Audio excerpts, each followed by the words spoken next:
Hello and welcome. This is a kind of special episode of Sisters of the Holy Fiber with just one sister. My name is Devon. I am also known as Rambunctiousky on Ravelry, and I can also be found on Instagram as Dynamic Devon. I've been having a lot of fun on Instagram lately, posting pictures of my sewing, so come on over and join me in the fun.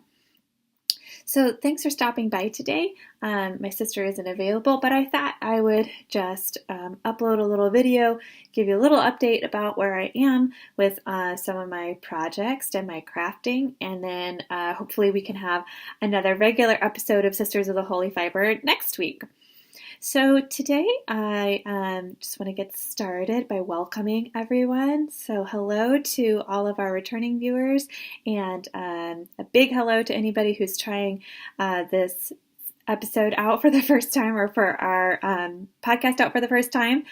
I am one half of Sisters of the Holy Fiber, so come on back next week or look through our other videos and see both of us, me and my sister. So welcome again, and let's get into our crafting. First up is our whips. So what am I working on this week? I don't have any finished objects. I am super close. I'll probably have a couple next week, but I'm not quite there this week because I am pretty monogamous in my crafting. So I kind of work on one thing until it gets done. So this week, I've been working on my Farmhouse Shawl, which is by Cabin 4 on Ravelry, and this is knit in Brooklyn Tweed Shelter yarn. So I was on the first color my first week, and then I added in some blue, and now I'm finally on my final color, which is the purple, and I have started the garter stitch rows for the border, and after that is the fringe.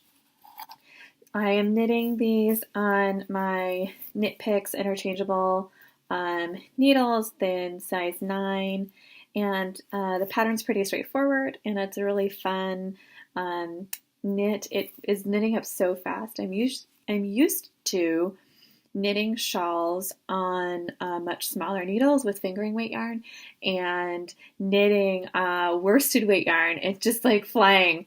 It's just growing so fast. So making a worsted weight shawl is really fun, and I have said it before, and I'll say it again. I love this yarn. It is so squishy and warm, and it's going to be perfect for autumn. I can't wait. I can't wait. I am so excited about this shawl. Once again, it's Farmhouse Shawl by Cabin 4 in Brooklyn Tweed Shelter yarn, size 9 needles.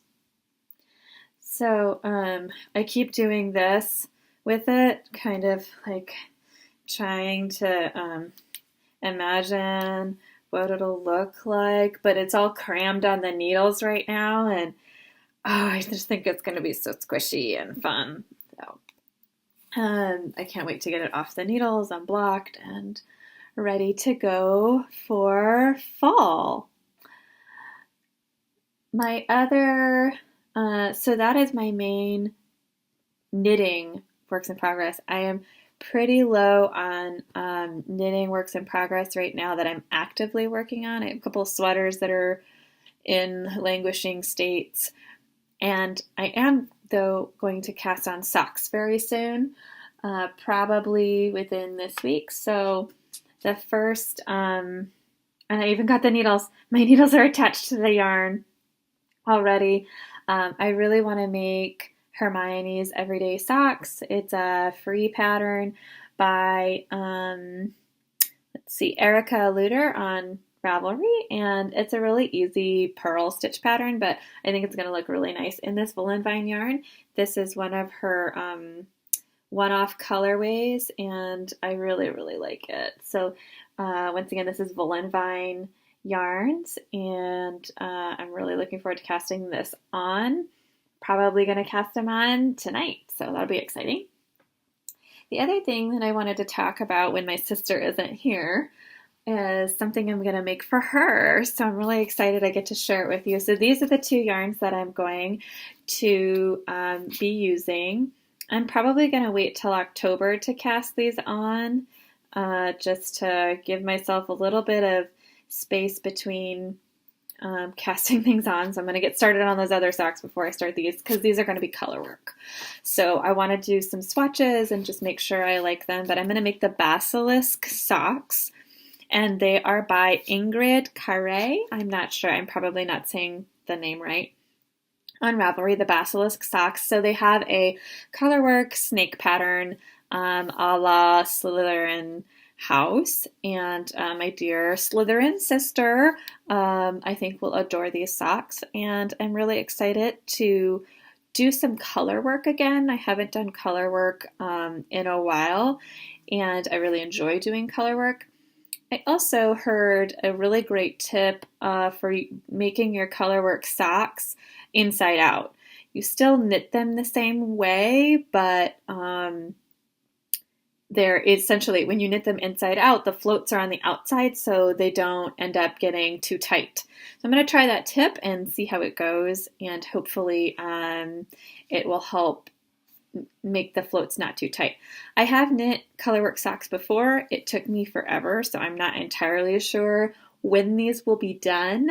Obviously, I would like to have them done by Christmas, but if they end up as a birthday present, her birthday is in July, it's happened before. So with the best of intentions, I also kind of know myself, and if it ends up being a Christmas/birthday present, then that's okay too. They will eventually get done.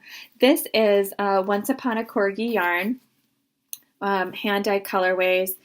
This one is You Have Your Mother's Eyes, which is a reference to Harry Potter. That was what Harry always got told. You look like your dad, except you have your mother's eyes. So that's where this green is. And it's coming up as kind of a pale green, but it is much more vibrant, and it's tonal colorway. It's really, really pretty. This is another tonal colorway. This is Nightmares Plus Ton. Both of these are on her Marie Cutie base, which is 75% Corriedale and 25% nylon. And I chose the Corriedale base because I am hoping that it'll be a little bit more grippy, which is always what you want for color work. So I'm going to obviously swatch with these before I dedicate a whole project to them, and I'm hoping that they'll work out. But if they don't work out in color work, then I'm sure I could just stripe them, or but I would probably have to pick. If they don't work out for the color work, then I'll need to purchase other yarn for the Basilisk Socks. And I'm really, really excited to do some swatching, but probably, again, not for a little while. But I just wanted to tell you guys when my sister's not here, so you guys can have a little heads up. So hopefully I can show you progress. She's just going to have to close her eyes while I show you progress as I work on these. So those are my big plans, but I'm really pushing to get that shawl done because, like I said, I really am excited. I really want it. I have, so to go back to the shawl for just a second. This shawl also has fringe on it, and I have never attached fringe to a shawl. I've attached fringe to things before years ago, but I've never done it to a shawl. I don't know why not. I love fringe. I have a sweater that I got at the thrift store that has a diagonal, it goes across the body in a diagonal line, and the fringe drapes down, and I love that sweater, and I wear it all the time, and I think I'm really gonna love having some fringe on the shawl. I am worried about how much fringe I need and like how much yarn I'm gonna need for the fringe, so I might end up, before I attach the final ball of yarn, cut fringe first and then use up the rest of the yarn for the shawl. So that probably would be a smart thing to do so that I don't run out of fringe. So I don't run out of yarn for fringe. So really excited about all of my knitting that I've been doing. But obviously my new thing right now is sewing. I'm really, really excited to show you because I thought last week that I would only cut the pattern pieces out, but I have done so much more than that for the sewing for this dress. So I am making the Pharaoh dress by Grainline Studio, and it is kind of a 60s style dress. I showed this to my mom, and she's like, "Oh, very 60s." And I I was like, really? And I was like, oh, I guess it is. It is kind of a 60s style dress. So what's really interesting is this detail right here. There's 4 pieces on the front, and there's a line across that you stitch across the bias, and the way the pattern works, you end up with a pocket in the front right here. So I really like that detail. It's one of the reasons I bought the dress. I did change a little bit when I cut the pattern out. I'm a size 2 on the top and a 6 on the bottom. So I modified the pattern a little bit to go out a little bit at the bottom.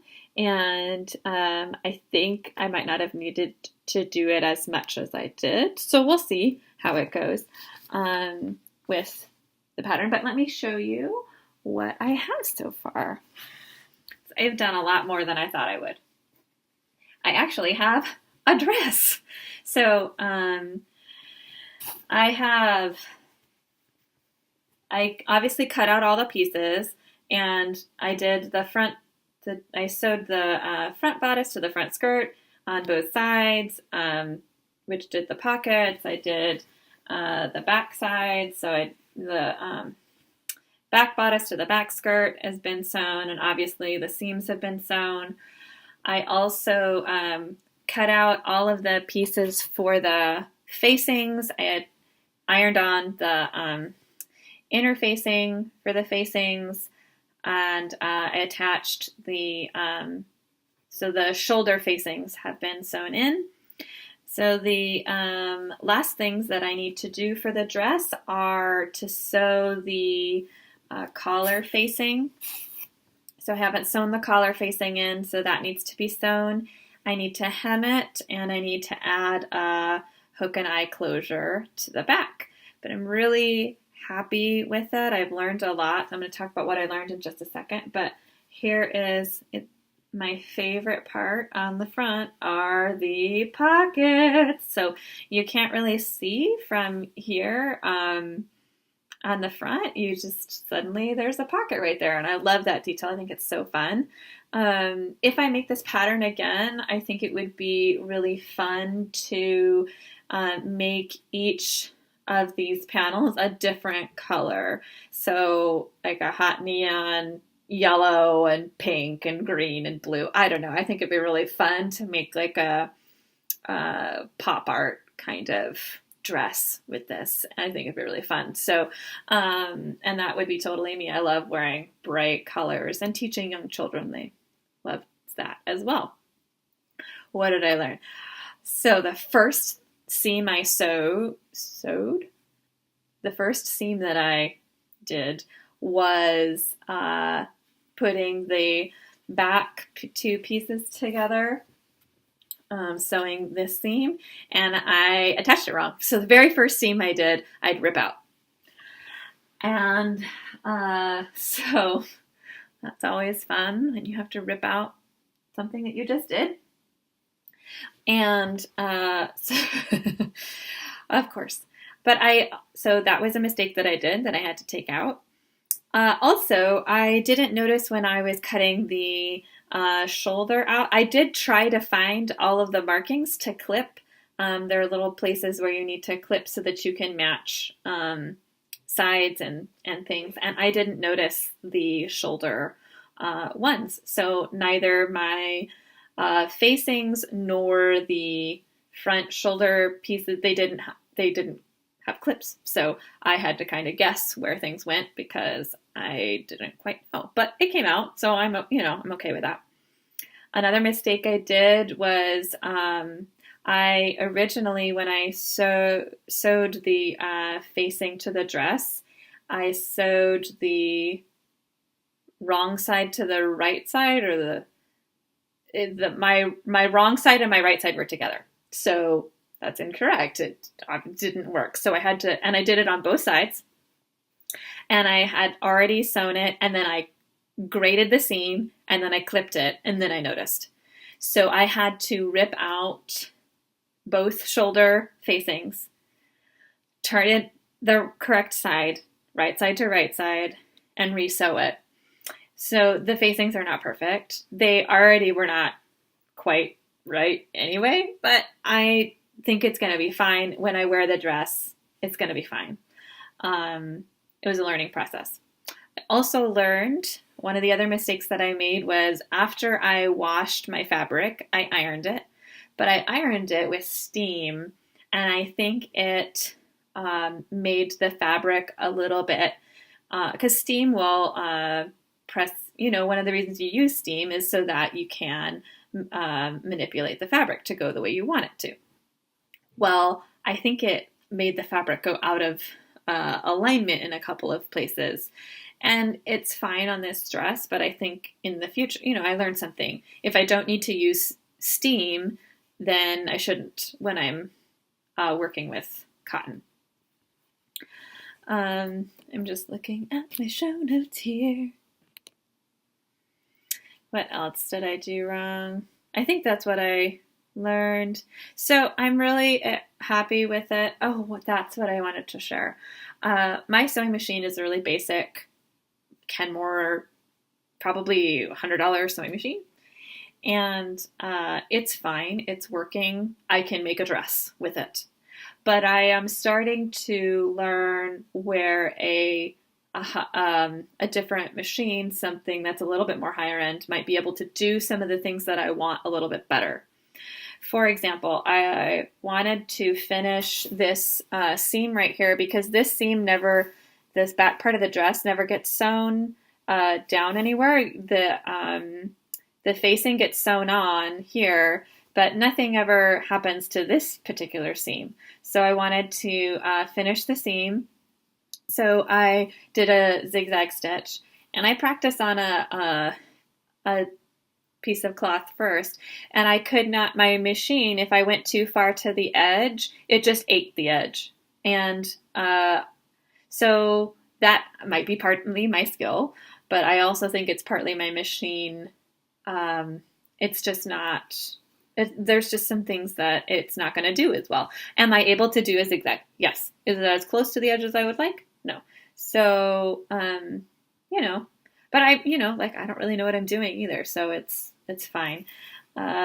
Also, there are a couple of places where in the inner seams in here, there are maybe 4 to 5 layers of fabric that I'm sewing together at one time.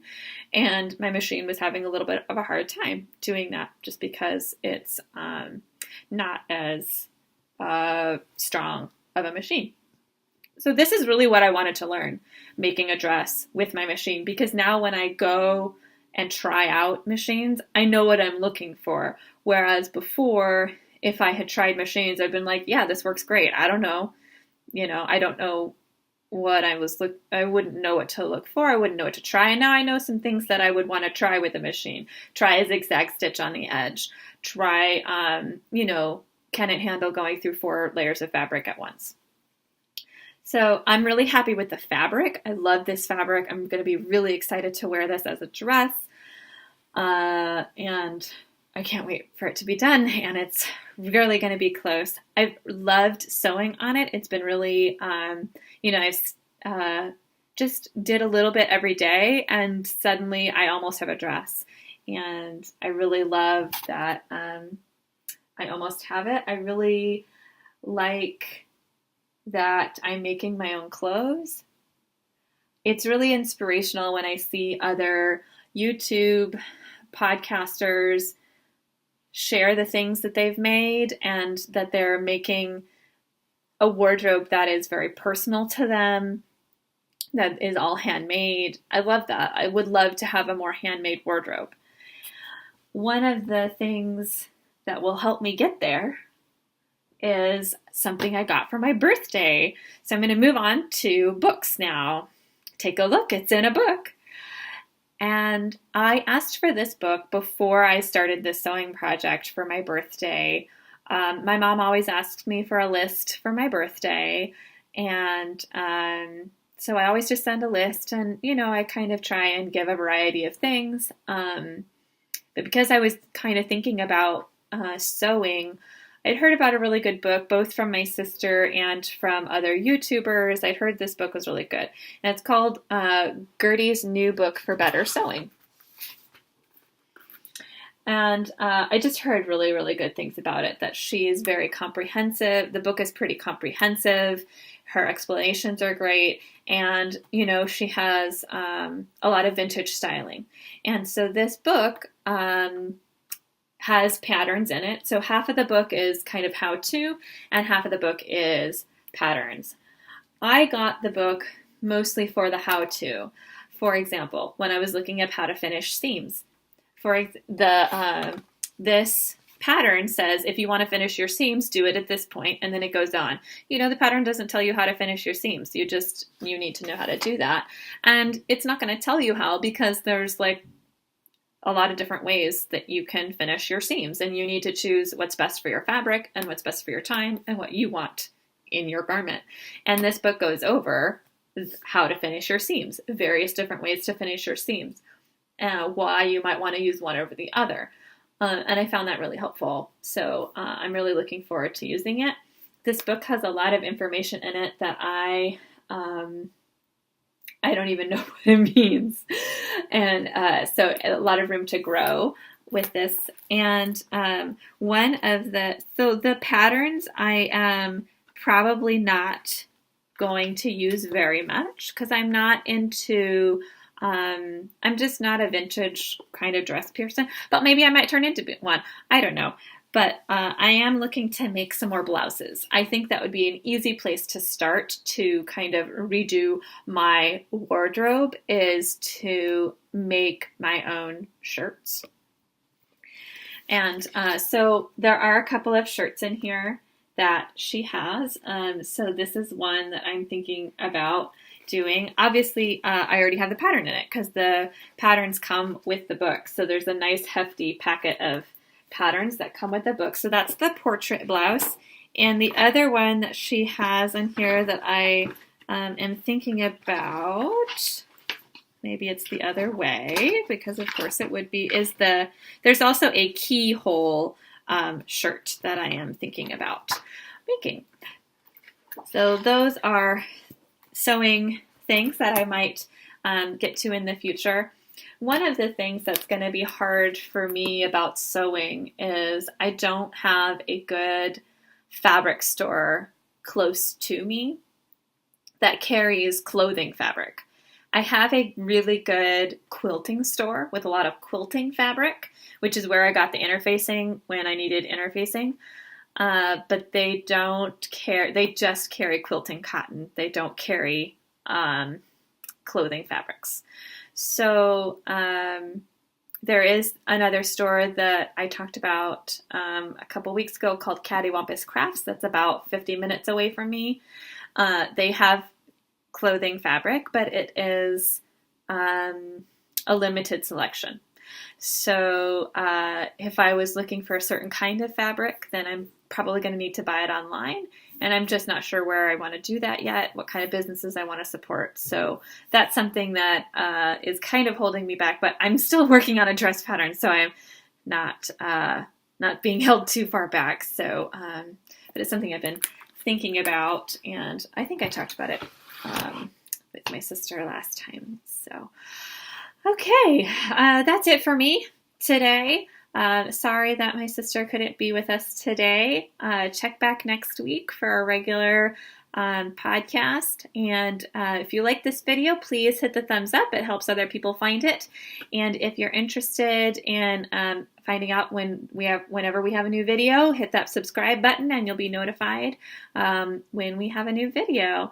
So thanks very much for stopping by, and I hope you have a great week, and we'll see you next time. Bye.